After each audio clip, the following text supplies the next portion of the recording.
Should you be pinning manually or with a scheduler? So it depends. If you just started and you don't have much pins, you don't have much posts, and you are able to pin manually, then just do it. But at some point, if you have way too many boards, way too many pins, way too many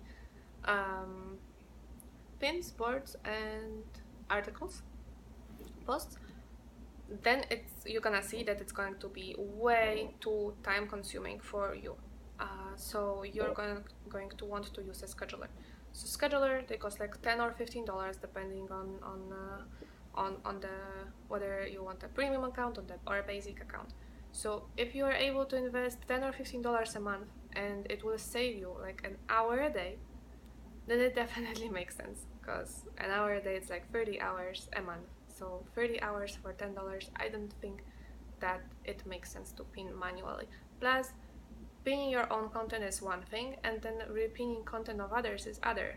So the best thing I would say is pinning your own content with a scheduler, and like every 2-3 days just go to the boards that you are a part of and just repin their content, but just pick the best content, don't repin whatever. Don't use the scheduler for that, because scheduler is gonna just pick whatever the hell they want.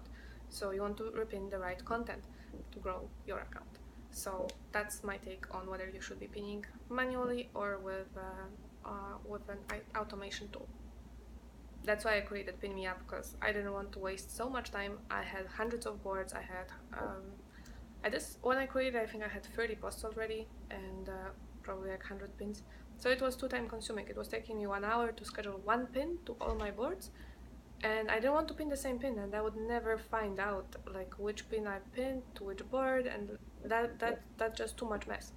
So with PinMeApp, the way I created it is you put all your pins to a certain board, and it's your source board, and from the source board you are repinning at certain point in time to your target boards.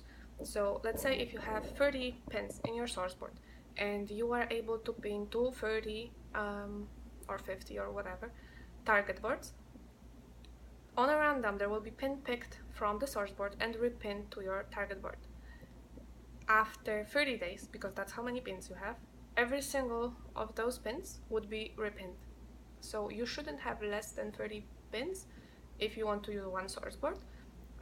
If you have different source boards, then you can do it this way. If, let's say you have a board with 15 pins and then you have another source board with 15 pins, after 15 days you can just simply log in and change your source board. If you are pinning 2-3 times a day, then you can do it as well. Just make sure that you have like in your source board over 30 pins, because you don't want to pin more frequent than once a month the same pin to the same board.